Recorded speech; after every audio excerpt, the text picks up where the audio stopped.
Hello everybody, this is Llodg, and welcome to Halo 4.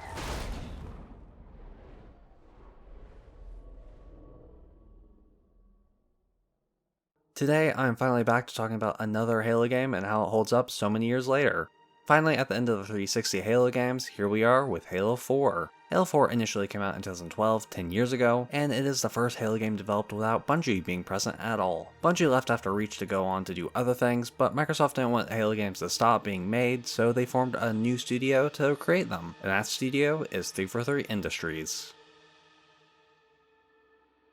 So with this new studio, a lot of fans of the classic games went into this game skeptical, and still today people seem to hate this game just because it is titled 343. However, this was actually the first Halo game I owned, not the first one I played, just the first one I ever actually owned for myself, so I of course have some nostalgia for this game. Although, unlike Reach, I did find some stuff I disliked in my latest playthrough. And with that out of the way, let's get into talking about the story. The game starts out with Dr. Halsey being questioned by an interrogator. He is asking questions about the Spartans' origins and why they were originally created. We see the Spartans used to defend humanity from the Covenant, and Halsey giving Master Chief Cortana. This cutscene doesn't directly go anywhere in the story after this, it just helps confirm in the games the Spartans' origins that were in the books, and also leads them into the Chief's current whereabouts. Then it cuts into space and we see the Chief's half of the Forward Unto Dawn. The story takes place directly after the events of Halo 3, well, more like 4 years after Halo 3. Hey, it was pretty much instant for Chief. Anyway, Cortana is continuing to do Mayday requests and finally wakes the Chief up as the ship seems to be getting scanned and boarded. You've probably noticed that both Chief and Cortana are sporting some redesigns, and I'll get to talking about that a little more in detail later, but for now I'll just say I like both of these designs in general. We go through the ship, and after a section of climbing on a wall, we come into contact with an enemy elite. I thought we had a truce with the Covenant. A lot can happen in 4 years. So yeah, despite us making an alliance with the elites back in Halo 2 and 3, these elites are against us. And it makes sense that not every elite would be on our side, like I'm sure not every Sangheili was on board with the Arbiter, though these do turn out to be a different kind of Covenant than the ones we knew back in the original trilogy. These are the Storm Covenant led by an elite, although you'd never know that if you only play this campaign, which is kind of weird. Honestly, for this story, if you just think of them as the Covenant like in Halo CE, then you'll lose nothing of real importance. Anyway, we continue on in the ship and have to fight off loads of Covenant trying to board the ship, and it turns out there are a lot more than just a few ships. We go out of the ship into low gravity space to try and destroy the Covenant ships. We manually fire the missile, and the planet is scanning us. Oh, and now the planet is opening. We try to escape, but it's kind of hard to run from a planet that's pulling you in. We end up falling onto the planet's surface, and Cortana seems to be glitching. We have asked you to give up your family, your childhood, your future. It turns out that Cortana is deteriorating as I was put into service 8 years ago. 8 years. AIs deteriorate after 7, Chief. As an 8-year-old AI, Cortana is already well past her expiration date. However, since she is a different kind of AI, Chief believes that Dr. Halsey on Earth could help save Cortana, so the mission of this game is to try and get to Halsey. However, to do that, they'd have to get off this planet, Requiem, a Forerunner shield world. This shield world shows off a different kind of Forerunner architecture than we've previously seen, and I have to say I really do like the world design of this game, though I'll talk about that more later. As we fight through the Covenant forces, we figure out that there seems to be a UNSC ship inside Requiem, and since the planet is hollow and Forerunner, we can portal down there to the planet's core. Right before we leave, a ton of Forerunner enemies start teleporting into the room, but we portal out of there before we can actually make contact. We make it to the core, but it turns out that the UNSC ship, named Infinity, isn't there. The core is just amplifying the Infinity signal, so we attempt to portal around so we can actually make it to the core to use it as an amplifier to contact the Infinity. While trying to make it to the core, we finally come into close contact with these defense AIs, and they are a new faction for Halo called the Prometheans. Basically the Warrior Forerunner class. The Prometheans are made up of a few different enemy types, and I'll go into more detail about them later. So we have to fight through the Covenant and Prometheans fighting against each other, and we finally make it to the planet's core. We touch the pillars with the Reclaimer symbol and start to contact Infinity. Infinity, this is Sierra 117 of the UNSC Forward Unto Dawn. Do you copy? Turns out by doing this we release something, or should I say someone.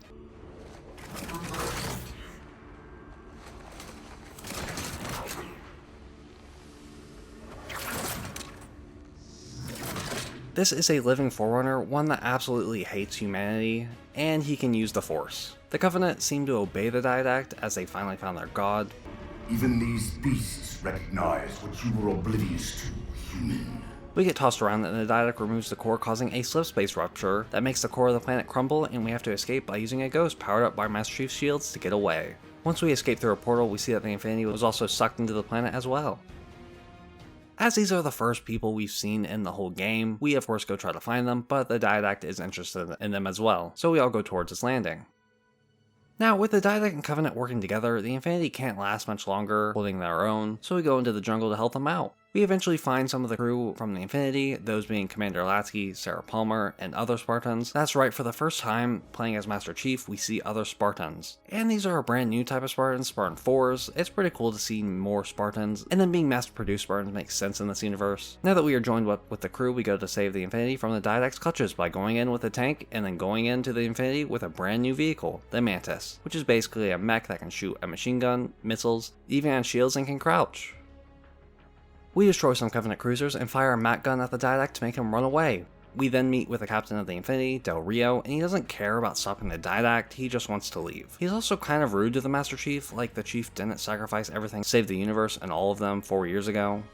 For this next mission, we have to remove the gravity well. We actually get to travel around on a new UNSC vehicle, the Mammoth, which is a giant mobile command center that's similar to the elephant seen in Halo 3's Sand Trap level. Even though it's cool that the Mammoth is a thing, I don't think it does anything necessarily special for the mission. It's just a big vehicle that allows you to refuel on the weapons ammo and stuff. So we go down a path with the Mammoth using a target locator to use a mini-mat gun to take out particle cannons, and we see a new Covenant ship, the Lich. And hey, we even get to go inside the Lich, and it's underwhelming. Anyway, we destroy it like a scarab would, and watch it blow up.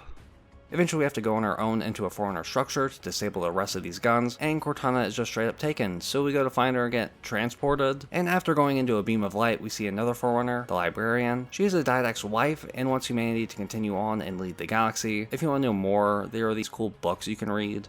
But she basically tells the Chief of what happened all the way back in the Forerunner times. Turns out there were ancient humans who were expanding into Forerunner planets, and the Forerunners took this as them invading. And after being defeated and basically sent back to the Stone Age, the Forerunners figured out that the Flood was the reason humanity was running into these Forerunner planets. To be able to fight off and survive the Flood, the Didact had a plan to convert Forerunners into digital beings, then eventually return them back into biological beings. However, turning them back would create abominations, so to fight off the Flood, the Didact would use the Composer to have an army of Prometheans, and to get this army, the Didact would use his Composer on humanity. However, the Forerunners stopped the Didact and took the Composer and imprisoned him here on Requiem. The Didact then figures out where we've been, and the Librarian accelerates the Master Chief's evolutionary journey so he would become immune to the Composer's effects so we can fight off the Didact properly. And oh my gosh, that was a lot of exposition. Honestly, I think it does pretty well explaining why the Didact does what he does, but when writing the script, it can be a lot. I'll talk about this more later, but this is just where some people complain about the game just exposition dumping, and I can see why people think that, but I do like how it was presented with these pre-rendered animations. Anyway, we still got a job to do, so we turn to the fight in a tank and blow up the gravity well, so the Infinity can get out of the planet's orbit. We go to tell Del Rio about the Didact's plan, and he once again is against us taking any direct action against the Didact, and is even condescending about what we saw from the Librarian. I will not allow you to leave this planet! So I haven't really mentioned this, but throughout the game, every once in a while, Cortana will have these moments where she shows up as static on the Chief's visor, is slow to respond to the Chief's comments, or even goes on to ramble about anything. These are great moments that show off her rampancy, and that isn't just something the story made up. We can see it happening and it gets worse and worse as the levels go on. Del Rio honestly does what he probably should do and demands that Cortana be retired. I know a lot of people understandably don't like him for doing this, but I get why he wants to retire Cortana. Maybe feels a little bit more understanding when we met him, he would have gone his way, but he also freaks out a bit. I am ordering you to surrender that AI! Luckily, Chief isn't going to give up Cortana so easily, so he takes her back. Last he shows he's a real homie and gives Chief a whole Pelican so he can leave the Infinity. And for the first time in the series, we're actually able to drive a Pelican. It's super cool to finally be able to drive this vehicle since we've seen it since the beginning, and they even made it better by giving it a Spartan Laser. Want to make something better? Give it a Spartan Laser. So anyway, we go and disable the Didact's shield so we can go attack them. Then we plug Cortana into the Spire controls. They're mine. Now to imprison them? What are you doing? however her rampancy stops her from trapping the Didact. This may or may not become a trend for the next few missions, but the Chief isn't gonna let this failure stop him, so he goes and jumps onto the Liches to go with the Didact through the slipspace portal. The Didact, along with the Covenant ships, leaves Requiem, and out the other side of the portal is a halo. A halo? Installation 3. It's where Infinity found the coordinates for Requiem. And this is Installation 3. This halo originally had the Composer hidden on it, however some human scientists had taken it off the ring and are studying it aboard a space station. So instead of going onto the ring, we get to see it from space. I guess it's close enough. Anyway, the Didact sends a lot of Covenant forces onto the station to find the Composer, while we have to try and evacuate as many scientists as possible, even go blow up the Composer with a nuke. However, we are too late, and the Didact just straight up takes the Composer and puts it into the ship. With the only hope of stopping the Didact, we go to the ship that'll carry a payload, but...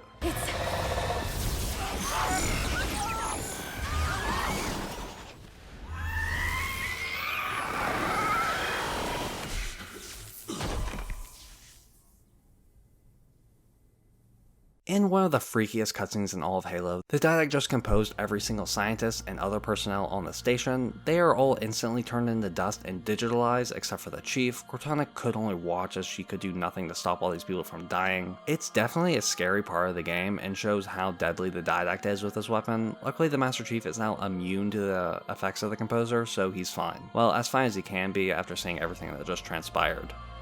Now filled with resolve, the Chief convinces Cortana that they need to continue this mission. Using a broadsword from the station, the Chief and Cortana plan on nuking the Didact.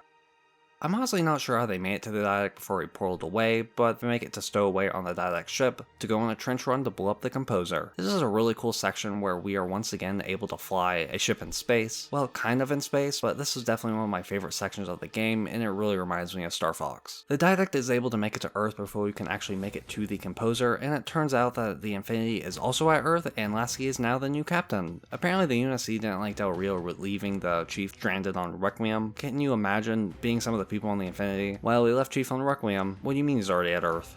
The Infinity tries to slow down the Didact ship, and with our help, the Infinity shoots a hole into the Forerunner ship so we can fly into the Composer. However, the ship starts closing in on itself and crushes our ship. This of course doesn't even stop the Chief as he grabs the nuke, puts it on his back, and continues on this mission.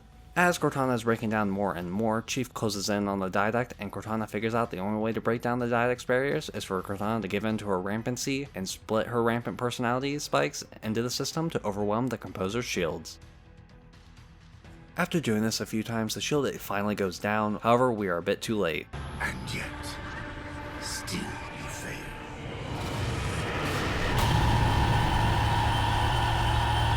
The Didact begins composing Earth and even blows up the terminal holding Cortana's ship, trapping her into the system. The Chief goes to face the Didact head on and blow up the Composer.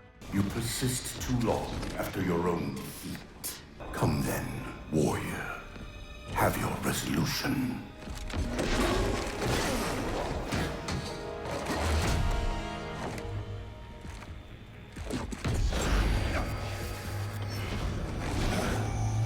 Humanity's imprisonment is a kindness. When all hope seems lost, Cortana is able to physically manifest her split personalities through the hard light bridge and hold the Didact, giving Chief enough time to stick a grenade onto him and blowing him up and making him fall into the Composer. However, the mission isn't over yet, and Chief has to blow up the nuke to save Earth.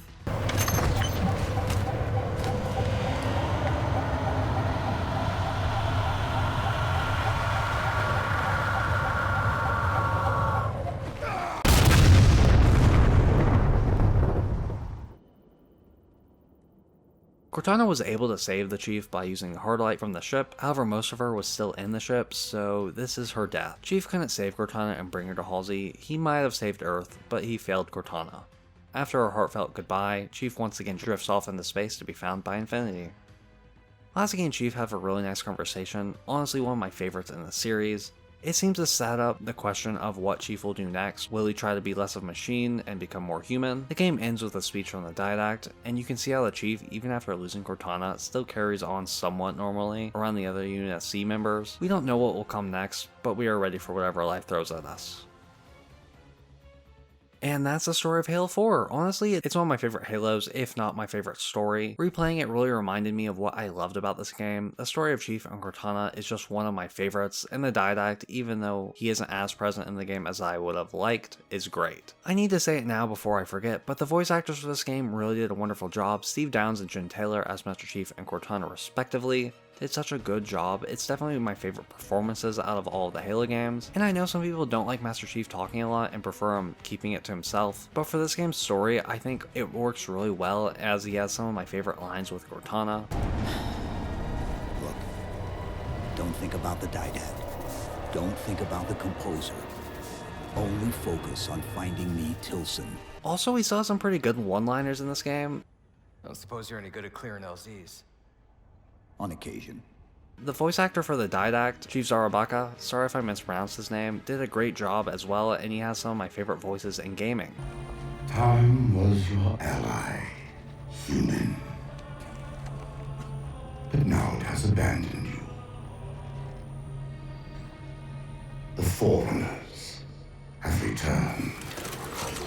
Now, I know the story's overall setting and background can be kind of confusing for those first playing the game. It talks about the Forerunners and ancient humans, and honestly, even when I was trying to summarize what was happening, I did have issues with trying to talk about these scenes without either dumbing it down way too much, and then just not summarizing it enough. Like, I'm still confused on how the librarian is actually there. They give a lot of information fast to you, but honestly, it just kind of gives you the didact's motivations, and other than what the composer can do, it's not all that necessary for your understanding of the game as a whole. But if you do want to know more about the Forerunners and stuff like this, I highly recommend you read Greg Bear's Forerunner trilogy. He sadly passed away recently, so I feel like I need to shout these books out because they are really interesting reads. Halo 4 also has a pretty good cast of new human characters. The important ones for this game are Lasky and Palmer. Lasky is obviously a fan favorite, even having this line that just shows how good he is. Copy, Cortana. Weapons. Prepare firing solution. We promised to get the Chief inside that ship, and I'm not about to let that man down. Palmer isn't as important in this game as she is in like Spartan Ops, but she gets introduced here and people don't like her too much, and it's because of this one scene. I thought you'd be taller. Though this scene really is just meeting the person you've been trying to live up to, and how do you even talk to that person, no legend, that you're basically been trained to become. The line eventually has its payoff at the end where you see Chief standing taller even at his lowest point, and Del Rio is also there. I don't think anyone actually likes his character, but that's also kind of the whole point of him. He's supposed to be unlikable, although he does have some points, like how if the Infinity went head to head with the Didact's forces, there would probably be a lot of casualties, though we probably should have listened to the man who punched the Prophet and stopped the annihilation of every species in the galaxy, but oh well. I don't think we ever hear from Del Rio again, and his comeuppance is off screen, which is a bit disappointing. Okay, now I should probably talk about the gameplay now, right? So the gameplay is actually super similar to Halo Reach's. You get to once again use Spartan abilities in this game, and they work pretty much the same as in Reach. However, there are some differences. First off, instead of Sprint being an armor ability, it's now just a part of your natural moveset, so you now get to have it an armor ability and still sprint without having to drop one or the other. The returning armor abilities are the Jetpack, the Hologram, and Active Camo. These all work either the same or extremely similar to how they do in Halo Reach. The new armor abilities are the Hard Light Shield, making a shield that will block attacks from hurting you, Promethean Vision, allowing you to see enemies through fog or even walls, Thruster Pack, allowing you to make quick dodges depending on where you point the stick, Auto Sentry, where you can create a little Forerunner buddy to attack enemies, and finally, the Regeneration Field. Like the drop shield in Halo Reach, except it regens your health, but doesn't protect you at all. And I don't think this is in the campaign, but you can let me know if it is, because I thought Active Camo wasn't in Reach, and it was, and you guys really let me know. Much like Halo 3, we can only see our shield and not our health. I'm pretty sure it works like Halo 2 to 3, where you have health, but you just can't see it. So there aren't very many missions in Halo 4. There are like 10 on the MCC page, although the first and last ones are just cutscenes, so there are really only 8, which is the least in any of the Halo games I've covered on the channel so far. Although there aren't a lot, I have to say that the majority of them are much longer than they have any right to be. There were so many times I was playing a mission and remembered a later part in the mission, but thought, oh no, this can't be this mission. The next mission must have a section with a similar biome or something. But nope, I'd get teleported to that section. It has the opposite problem of Halo 2 to me. Halo 2 had so many missions that felt split in half, while 4 had so many missions that seemed to go on for so long, because no mission really has the same looks as the last. The missions themselves are alright, most of them are super linear with no way to tackle the missions in creative ways, although when playing the game I didn't feel as though it was bad in any way, though I'm sure it's a complaint that a lot of people have against this game.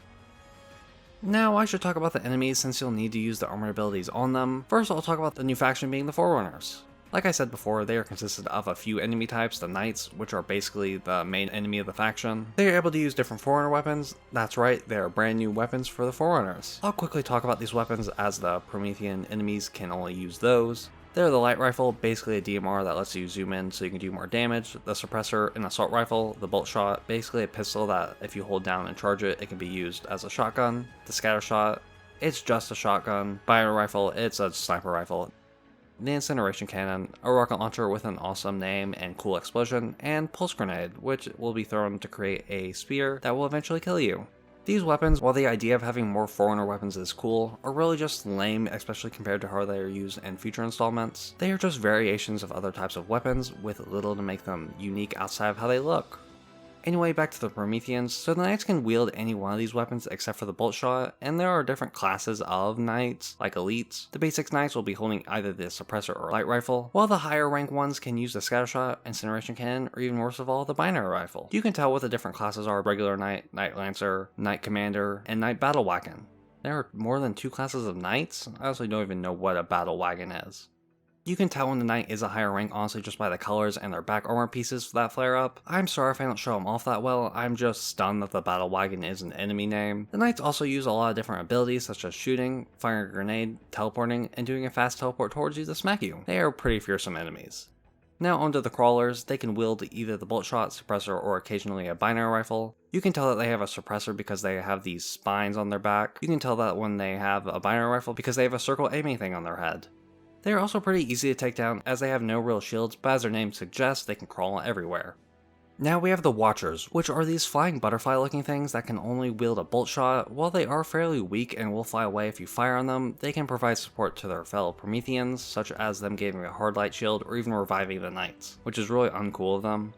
They can also spawn these Sentinel Cannons. Honestly, I'm not sure what these are actually supposed to be called, but they are just Sentinel Cannons to me. They will lock onto you and fire a beam that is like a Sentinel beam, and despite the Sentinels appearing multiple times, they only attack in this one section and only attack the Hunters. And other times they just fly around and guide you places. Oh, and the Sentinels aren't really a part of the Promethean faction, but they never attack them unless I'm wrong. Talking about the Hunters, it's finally time to talk about the new Covenant for this game. So unlike previous Halo games, this game actually removes a lot of the previous Covenant enemy types and goes back to basics of the Covenant present in Halo Combat Evolved. With only the elites, grunts, jackals, and hunters, it's really weird to think of the Covenant being stripped down this much in this game. I guess there is a brute in this opening cutscene.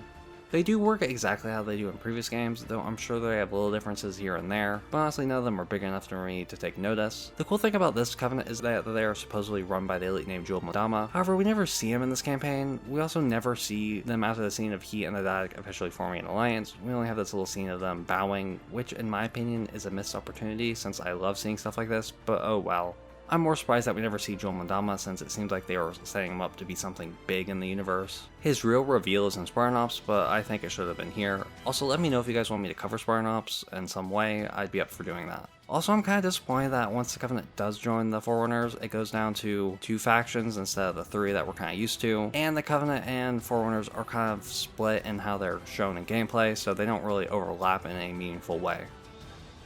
As you've probably noticed, the Covenant do have a lot of design changes, along with a lot of what we knew from previous Halo games. First, I'll get into design changes I don't like out of the way first. The big ones, the elites. I know a lot of people don't like this design change at all. It changed them from slim and fast enemies to big and slow, more like brutes, and when first playing the game 10 years ago, I didn't really have much of a problem with them, but nowadays, I really don't like them as much as the absolute peak elites of Halo CE and 2. Although this really isn't a design change, as the elites are just a different subspecies of elites, and actually really like that explanation. It can grow the universe in a cool way as humans aren't all exactly alike, so why should these aliens be? Though it just makes me wish we could get a game with both these larger and the elites of Days Gone together in a game.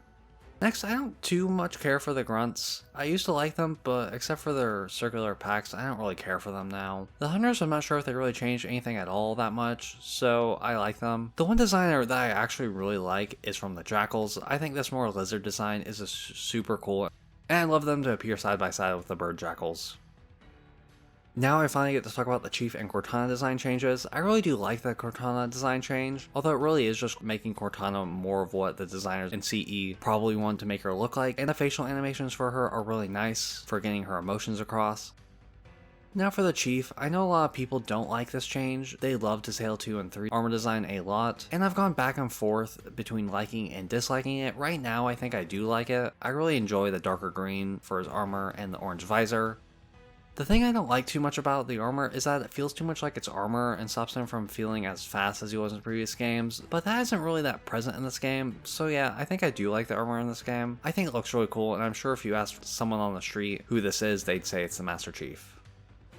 Okay, and on to the weapons of this game, and honestly it's kind of a mix of Halo 3 and Reach weapons along with some newer ones. Some of the newer weapons that aren't Forerunner weapons are the Saw, Storm Rifle, Railgun, and Sticky Detonator.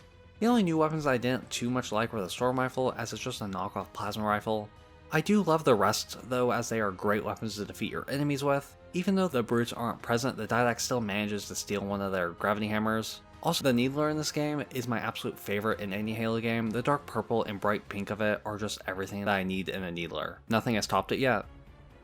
The vehicles in this game are also pretty cool too. You have new ones like the Mantis, although there are some big exclusions, such as no UNSC air vehicle outside of the Pelican you can fly for one mission, and the Broadsword. Although those two exceptions are super cool and gave me everything that I wanted with the game, other than the non-drivable ones that I mentioned early, there aren't really any new vehicles to drive in this game, the Mantis being the only one you can actually do in multiple levels, which is a bit disappointing. Though it also has my favorite ghost design, so win some you lose some. I want to talk about the sound design of this game because I really love the sounds of this game. The sound effects of the beams and Forerunner lasers going sound so good to me. For this game, 343 used actual guns to record them for the UNSC weapons, and it allows for the assault rifle of this game to have my favorite sound effect in any game period. I mean, just listen to this. The only ones that I don't love the sound of are the battle rifle. I have a lot of nostalgia for it, but it does sound weird. And the pistol, I think it sounds too weak. The music in this game is also really good. It's composed by Neil Davidge, which is the first main Halo game that is not composed by Marty O'Donnell and Michael Salvatore. Well, the main complaint for this game is that it's too different from the previous soundtracks, and I do agree that it is different, though different shouldn't and doesn't mean bad in this sense. It makes sense that the soundtrack is different as the Chief is on a different Forerunner world that is different to those he's been on before. Also, I never see people talking about the monk chants that play when Chief goes near Installation 3. My favorite tracks from Halo 4 are 117 and Revival, one for the Chief and one for the Didact. I'm sure you guys all know that these are great tracks though, and I highly recommend that you listen to the soundtrack if you haven't already. The graphics for this game are pretty good. As a late 360 game, I think they hold up pretty well, although some textures could be better, but oh well. I also really love some of the skyboxes for this game. If you've seen my other videos, you know how much I love skyboxes, but man, the ones in this game are so pretty. Like when you can see the ring, and especially when you look up and see the Earth and the stars, it's so pretty. I also really love the pre-rendered cutscenes. I know some people prefer in-game cutscenes to pre-rendered, but the pre-rendered for this game make it look so good that I'm okay with it. Also, despite this game releasing 2 years after Reach, there is a lot of little details in this game, like the Prometheans changing colors when aligning with the Didact, being able to eject the Covenant back into space, this Jackal going ham on scientists.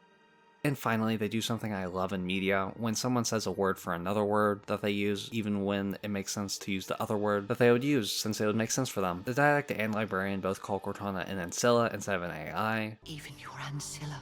This evolved Ancilla. It makes sense that they would say this, because Ancillas are just Forerunner AIs, but they are different, but they really only know the word Ancilla. I don't know, I just love this stuff. Makes the world feel so much bigger.